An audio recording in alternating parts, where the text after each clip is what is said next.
This is take 2 because I forgot to record my audio. No,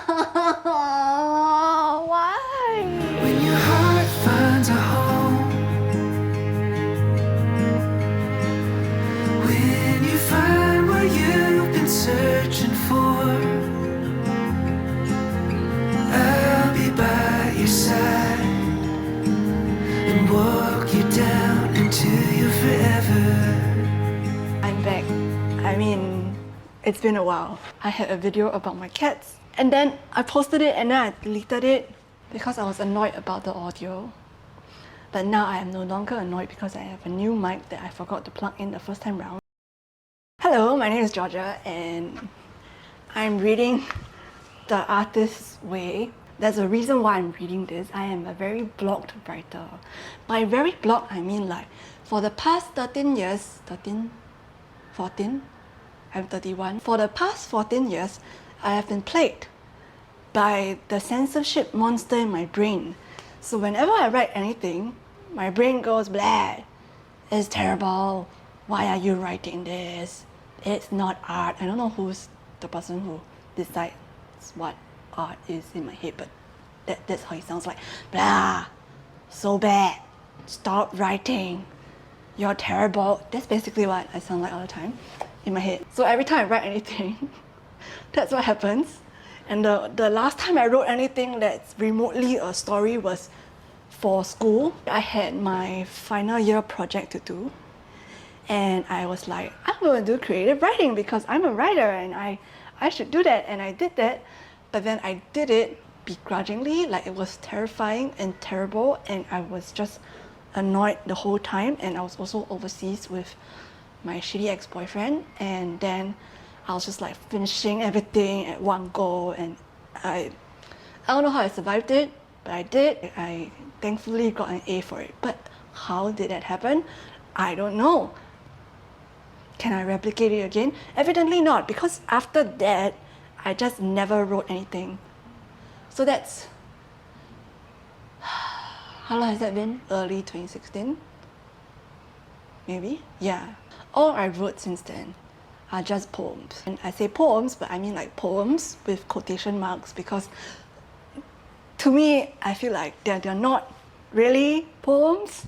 Like some of them maybe, but then most of them are just me rambling to myself and then trying to use some poetic, I don't know, style, terminology, framing to try to play around with that. So then it doesn't feel like poetry to me. I don't know, okay? It's just my brain. I recently saw on Lemonade that someone who's a freelance graphic designer, she read this book called The Artist's Way. And I was like, what is this book? I tried to put a reservation for the book, for the e-book version on Libby. After waiting a while, finally it came, but then it came at the most inopportune moment, which is last week when we went off to Chiang Mai. My first week of The Artist's Way was spent in Chiang Mai, just trying my best to wake up in the morning earlier and then write my morning pages. I was trying to figure out how I was gonna do my own artist day, because that's another thing you're supposed to do. So you write 3 pages of your morning pages, preferably 8 by 11 size, which is, I think is the US letter size, but I had a small notebook, so I used that instead. And then you do this thing called Artist Day, where you take yourself out, maybe for 2 hours or so, and then you spend time with yourself.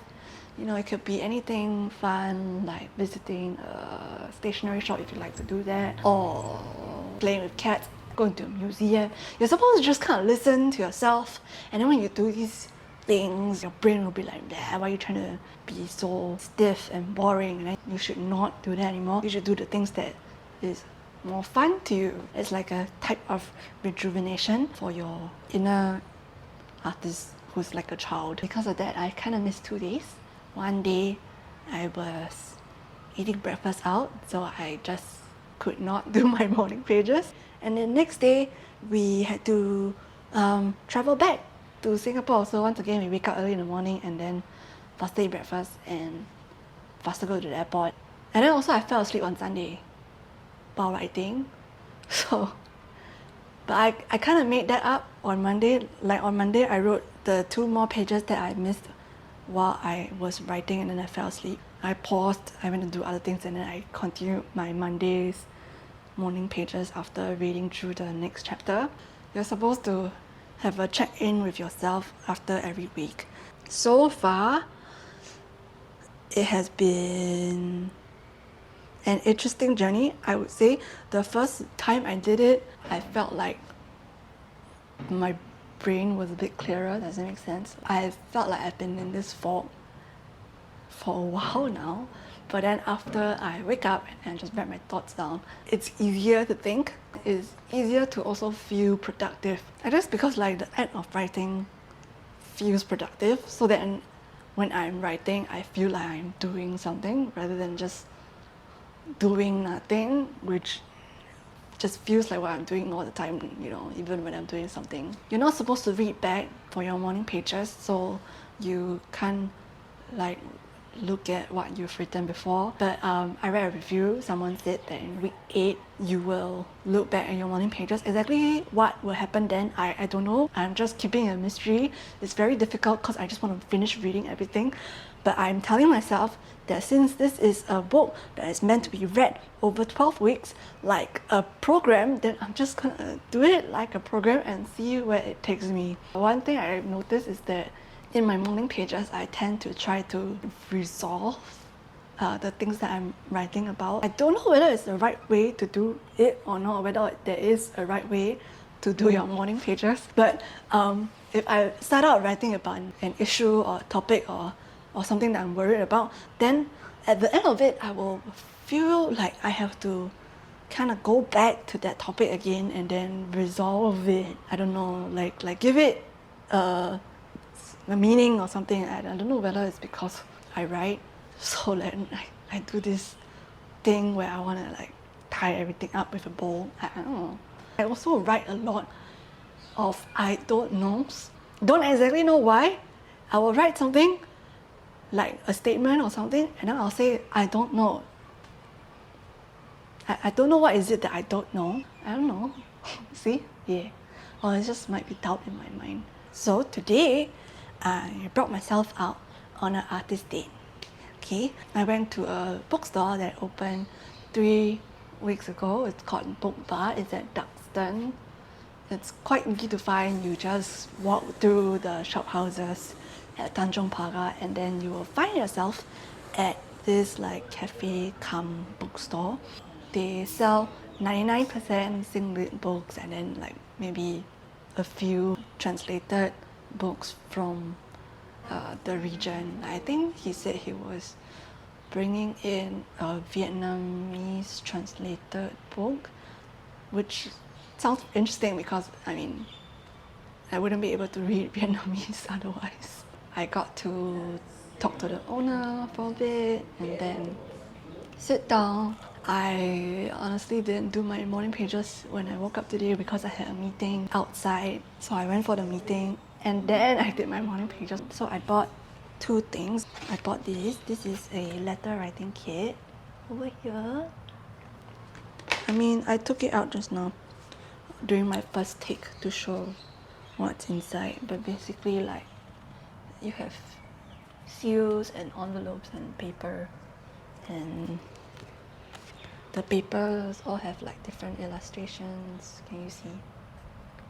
Yeah, different illustrations. So I bought this because one of the tasks from last week was to write a letter, I think, to yourself or to an editor or something. I just thought it'd be nice to have like a nice little kit, and then you just sit down and then you write the letter. The other thing that I got is this.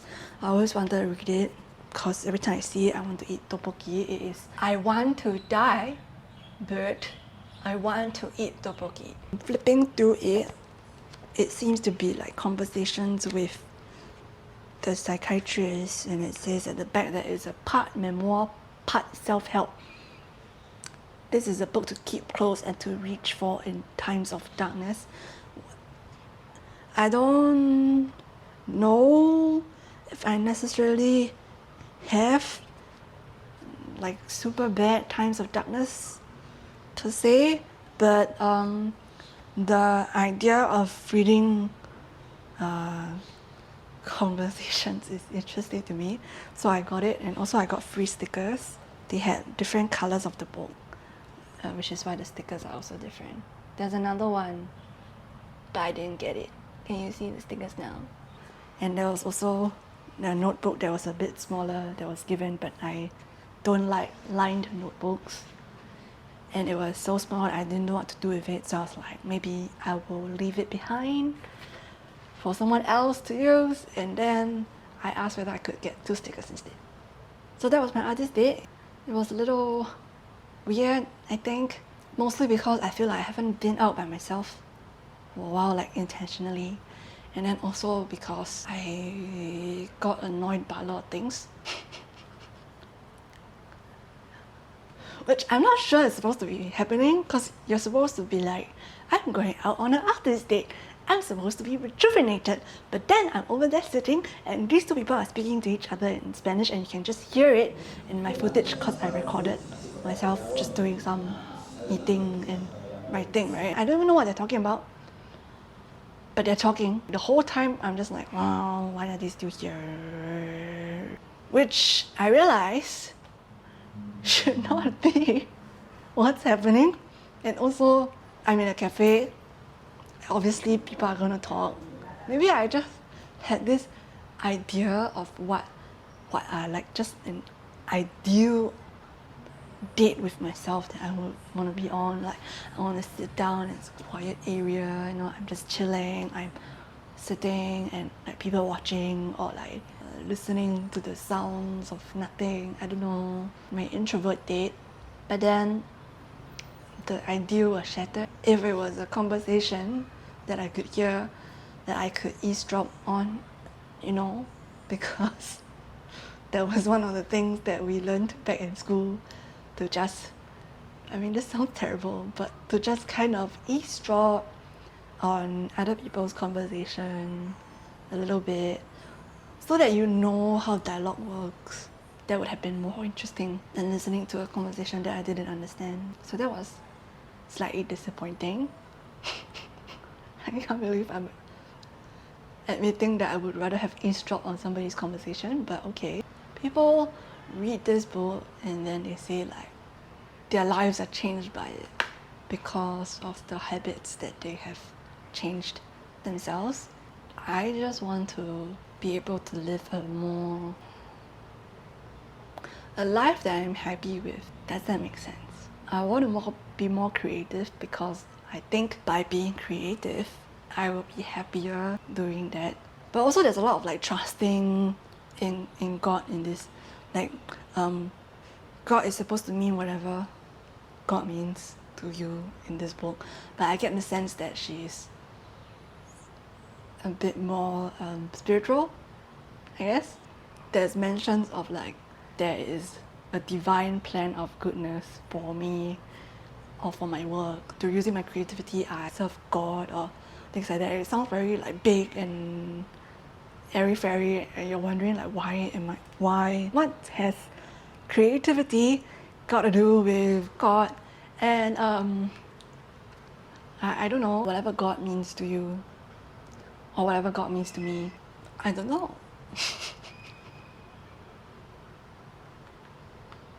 I believe in God. It's just weird, because I don't really think about God in terms of being an artist or like being creative. If I was a writer from years and years ago, I would think that my inspiration comes from God, maybe. Or like if I was like a Greek person from years and years ago, I would think like my creativity comes from the muses. But it's still kind of hard to wrap my mind around. Maybe it's like trusting that some serendipity will happen. And then somehow I just cannot get my mind around it. But I'm trying to be open to be like, yeah, if I do this, then maybe things will fall into place. So I would be both a creative writer and whatever else it is that I want to do. And I want to do like all the things. That's all I have really. I've been trying to get my sister or my boyfriend to come with me on this journey. But then I'm the guinea pig and I'm doing the journey myself for now. So I hope it goes well, because then otherwise I'll have nothing to show. Yeah. Okay. Why am I such a downer? Gosh. We should like have an upbeat video and wait. I bring my cats. Callie, can you give us an upbeat video and how about that? Come. You wanna say hi? Callie's gonna give us an upbeat video and Callie. Oh, please don't spoil my pens anymore. Oh. Callie doesn't like being carried this way. Callie likes to be carried like a baby. Okay, Callie, thank you very much for providing an upbeat ending to this wave. Say, I am Calliope, and I am the muse that's gonna give you all the creativity. Now you just gotta look at me, cause I'm Calliope.